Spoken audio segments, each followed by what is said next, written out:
Alaba Ssuuna Ben ng'akuba ku maama we Elisa evvannyuma kaseera kannaku k'amaziga n'okunyolwa ebigenda mu maaso mu lumbe byonna mbikuleetedde ate nga n'ebisingawo ayogedde ku kivvulu nti nakyo gye kiri n'ebisingawo ngenda kubeera nga mbikulaga mu maaso awo naye nga byonna bikwata ku kuziika maama wa Ssuuna Ben. Kitalo nnyo, kitalo ddala. Nnyongera obbajjukiza nti tuzuula omwagalwa mujje tuzuule abaagalwa bammwe ate nga n'ekirala tukola surprise ne delivery muneesige mbakolere surprise ne delivery eri abantu bammwe ne weeba ya birthday yonna gye baweetaaze okuba shoppingira ebintu n'okubidelivaringa byonna tubikola ate nga jena airport pickup tukola airport pickup services zaffe ennungi emiwendo gyaffe giri wansi ddala abaana abakomawo ku lw'omukaaga ng'ennaku z'omwezi 22 mujje ku WhatsApp mikwano ne bw'oba olina munno ng'akomawo mwagalize omuweereze lisiti eyo ate n'ekitundu kyo ekiba nga tekiriko naye ng'okwata ku Masaka Road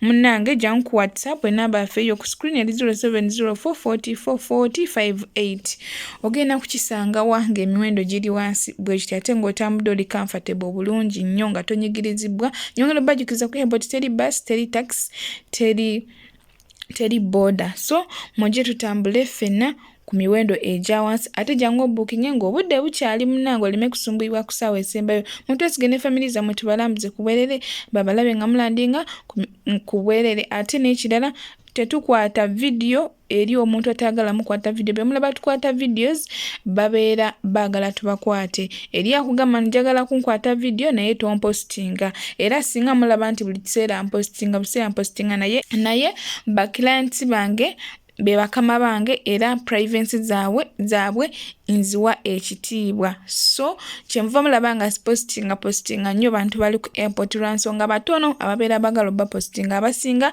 babeera tebaagala byakuba postinga ababeera bagala video nzibaweereze ku WhatsApp naye nga si kuzipostinga era nange kyemba nina okukola lwansonga bakama bange kyebabeera baŋŋambye kati eyongereyo mu kuziika maama wa Ssuuna Ben ebigenda maaso mulumbe ate n'okumukubako Elisa evvannyuma.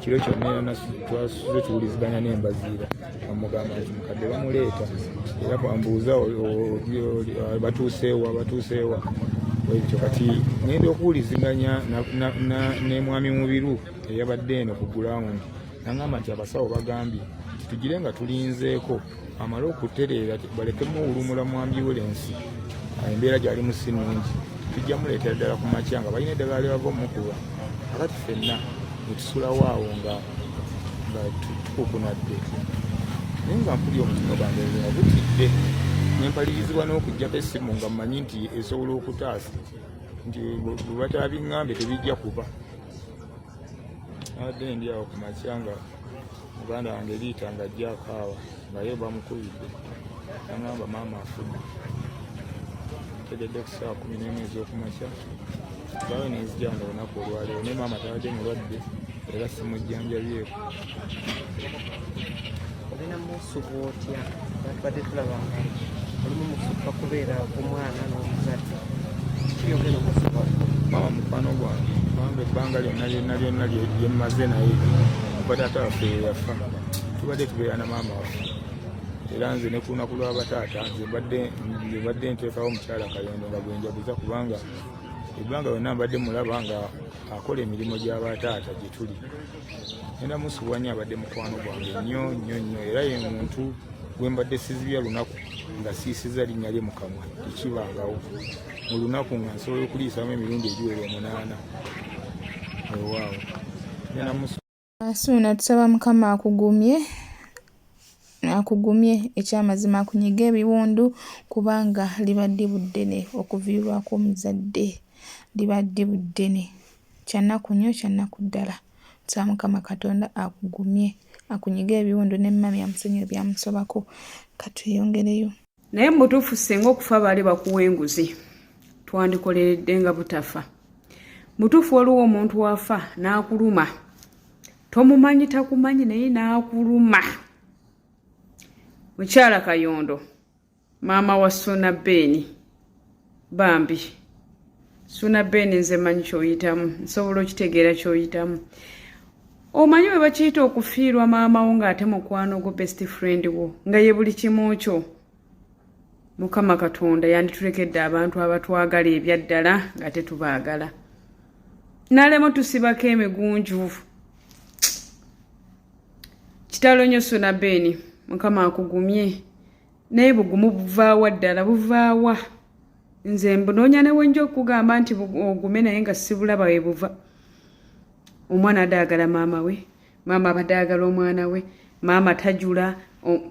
Show ey'okumakutano ya Lwamukaaga luno, amazima gali nti tuli mu mbeera ey'okusoomoozebwa, naye embeera ey'okusoomoozebwa eyo erimu ffe nga ffe.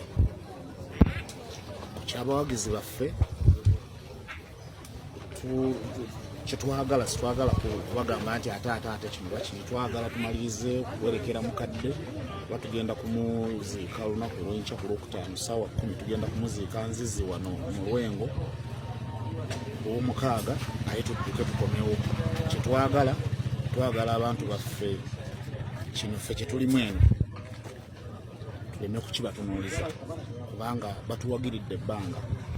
Twagala enteekateeka zonna era tubategeeza enteekateeka zonna zisigadde nga bwe zibadde regardless obulamu waye mukadde agenza awummudde, naye kati naffe kekadde okukula. Tugenda kumuziika enkya ku Lwokutaano ng'omukaaga tudduke tukomewo twetabe n'abantu baffe. Si lwakuba nti tugenda kuba tuli basanyufu nnyo, naye n'abantu baffe omukwano gwe batuwa babirowoozezza byonna ne bitusobera. Naye amazima gali nti twasazeewo ku Lwomukaaga Makutano asigalewo, era tugenda kubaayo era abantu baffe ebisigale tujja biraba ku Lwomukaaga. Show ebadde yakusazibwamu okusinziira ku mbeera Suna Beni gy'alimu, naye oluvannyuma lw'okuwuliriza ku advice eziva mu ba service providers ab'enjawulo ne basalawo bagiteekewo kubanga ate jjukira maaso esemberedde ekisiibo, ng'ate jjukira mu kisiibo temubeeramu shows. So oluvannyuma nekisalwawo nti show egenda kugenda mu maaso era bagenda kusigala bagikola olunaava mu kuziika nga bagenda, naye kyannaku nnyo kyannaku ddala. Empamu zibaddewo z'amaanyi ku nsonga y'ekintu bwekyo. Singa omuntu ng'ebintu bino byakabaawo nasoose nenkubira bonna ba service providers nembayimiriza, naye oluvannyuma lw'okuddamu okutuula nga tufuna okuwabulwa okuva mu baseniors ab'enjawulo ne bansaba ne baŋŋamba nti kino tekiddayo kintu kino nga maze kuwabulwa kubanga tekijjayo kintu kino kubanga eno embeera yazze nti tusigale nga tutambula n'enteekateeka ey'Olwomukaaga kuba Mukama bw'atulondeze era tugenda kubaayo kadde bino byonna birimu. Katweyongere ate mu paati egenda okusembayo mu vidiyo eno nga tulaba eriiso evvannyuma ku maama wa Suna Beni, omukyala omugenzi Namwandu Prece Kayondo.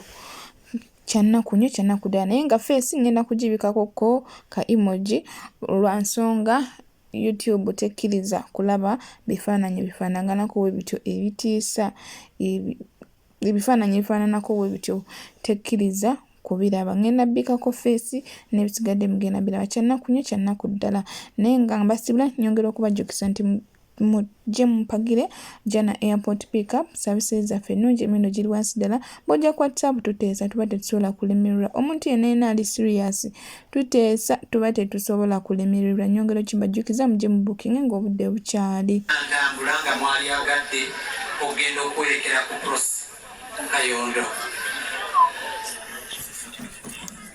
Twabakkiriza okugenda okumutunulako abaali agadde abatalina nsisi. Aba funeral service we bali ogendayo munda ne bakubikkulirako n'omutunulako ate n'ofuluma n'otatuula munda w'omwaganya abalala nabo bayimbire.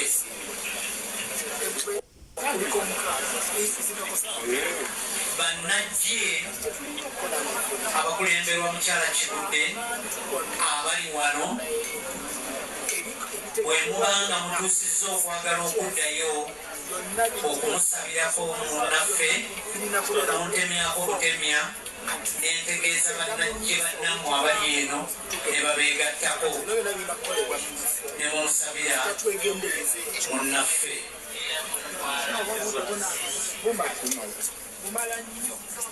Mbajjukiza tubeera kuziika Nzizi olunaku olw'enkya Friday ku ssaawa 10 naye nga tujja kusimbula wano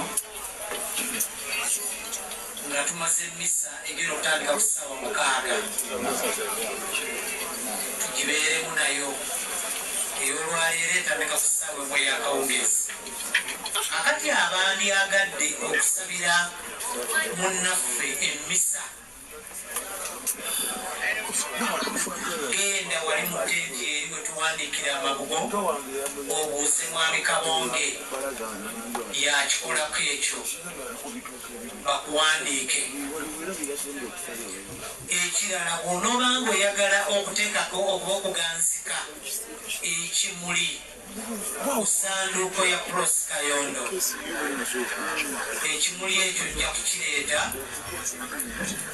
aba funeral service bakurisivinge bakuwandiike mu kitabo nga kiteekeyo eri bw'onoobanga essaawa etuuse ejja kusoma wano ekimuli tukiteekeko.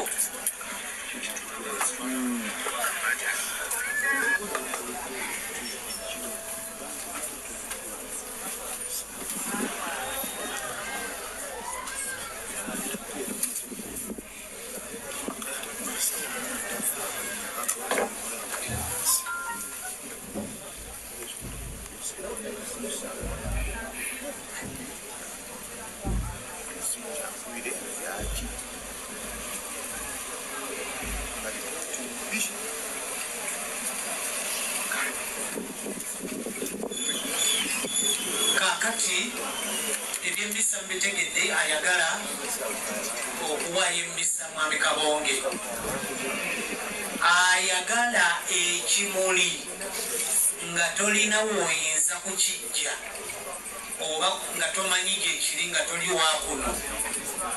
Aba funeral service eya Pax baŋŋambye nti osobola okubatuukirira oba nojja olaba nze n'oleeta ssente ne bagenda ne bakikuguliza. Saaviisi eyo baagiwaddeyo nga tebagenda kukyajinga ssente zagenda kukinona. Ebimuli ebyo bitandikira mu mitwalo 2 n'okugenda waggulu. Oyagala ojja kulaba nga ekimuli kibakuleetedde kijja mu ssente z'owaddeyo. Ng'oyagala kuteekako ku mukyala Prosi ekimuli naye nga tomanyi wookijja, aba Pax funeral service bali ready okukikuleetera ne bajja kukukyajinga. Era bagenda kuleeta awo tenti yaabwe matiri bonna bagiteekeko n'ebimuli gye bagenza okukima bagiteeka awo. Misa eneegenda okutandika ey'olwaleero nga tenti weeri. Oba olina olubugo, waliwo omuntu ayinza okwagala okukubagiza naye n'obulwa noga nekakati ssente ddala olubugo nduwaani suuna beeni nze muwulira naye ye tammanyi. Mivule muwulira mulaba naye tammanyi. Wereeta olubugo oluteeke wali ojja kuba odduukiridde mu kuziika Prosi Kayondo. Tugenda bulijjo ku nnyimbe naye olw'okuba nti nno bwe tuziika aba avuze nnyo ng'ensi yonneekulumulukuse tuga nti alenze naasigala emabega naye n'obuuza kati bano beeko olubugo ani alinzijukira. Waliwo agendi era tetuwaayo omugo gutujjukira tuba tweyambisiza bazza embeera eyo okusaasira nga kitalo bannaffe kana akasente kabayambeko mu kuziika kale byebyo nga bwe mwategedde oba bwe mumanyi oba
otambuzizza bulungi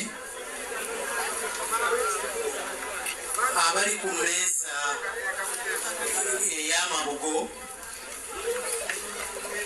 mmeeza ey'amabugo bantumye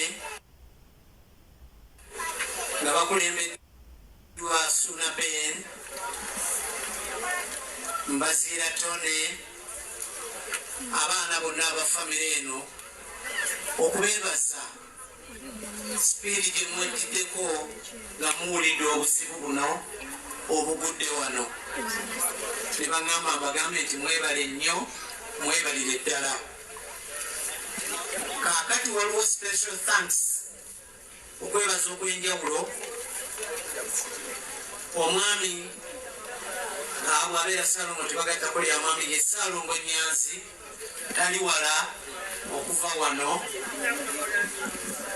atuduukiridde n'ekkiro z'omuceere 25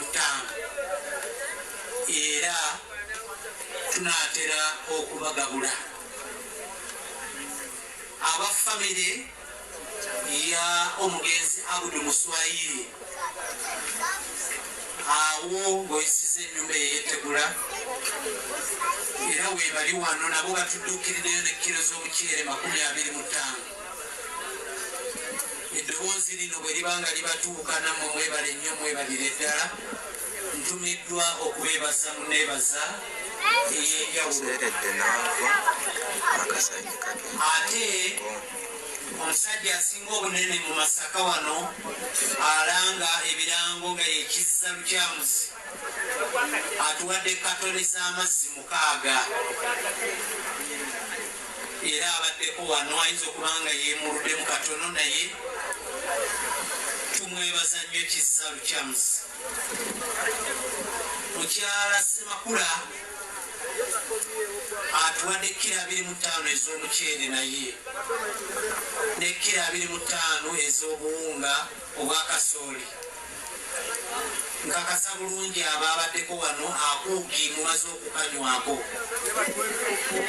naye ebikopo bw'omala okunywa ng'okiraga bwoti nga tukizzaayo. Ne Nnaalongo Kaggwa waawano wammanga atuwaddeyo enkota y'ettooke naye twamaze dde ogisalaasala eri mu ntamu. Anaawo omukisa ennyanja ddiriyako naye nga gw'omuceere bagufuiredde ddala mu bundi gwe tujja kulya.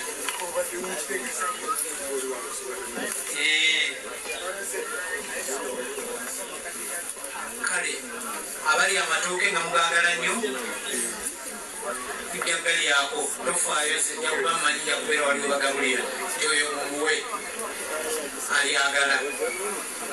Kakati abakatuuka mwenna purogulaamu etambula nja kugibaddiramu edda. Aba Pax Funeral Service be bakoze ku munnaffe oyo okumutereeza obulungi asobole okubeera nga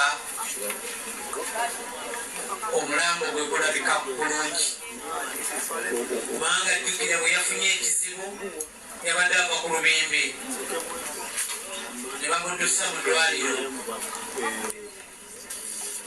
Tuuka mu ddwaliro ogwo gw'enkugu egw'amazzi ate bamusitudde busituzi ne bakomyawo wano, naye bano aba Pax bamukozeeko bulungi nnyo ne bamwambaza bulungi. Abagenzeeyo okumubakeereza evvannyuma mu mulabe, naye era still omwaganya gujja kubaawo eri abo abanaaba tebasobodde kubanga bamulabyeko nga wali agadde omubakeereza evvannyuma. Olwaleero sisipiikidde ndekeddaawo. naye kati twakyeyo ekibiina kiri mu wakati tukyalimu wansonga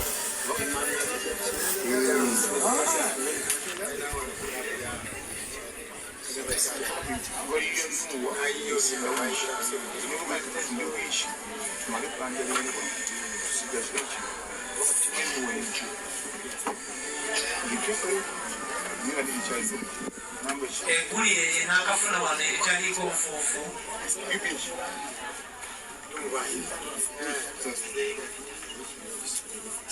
abagenda oba abaalyagadde okusaba essaala ey'obusaasizi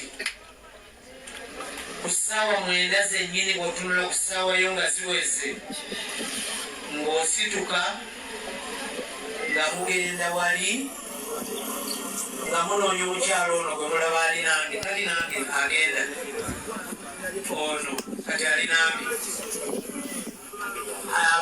abaali agadde okubeegattako essaala ey'obusaasizi naye bannajje nammwe mubeereewo mubayambeko essaala ey'obusaasizi tugisabe Katonda asaasire mukyala Kayondo akoze ebintu bingi nnyo mu nsi muno. Tewali atayinza kumanya byakoze bwobanga obadde omumanyi. Essaala ey'obusaasizi nkomyawo.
okiterekawo mu komenti sobole ogifiirira eri 0759 42 57 88.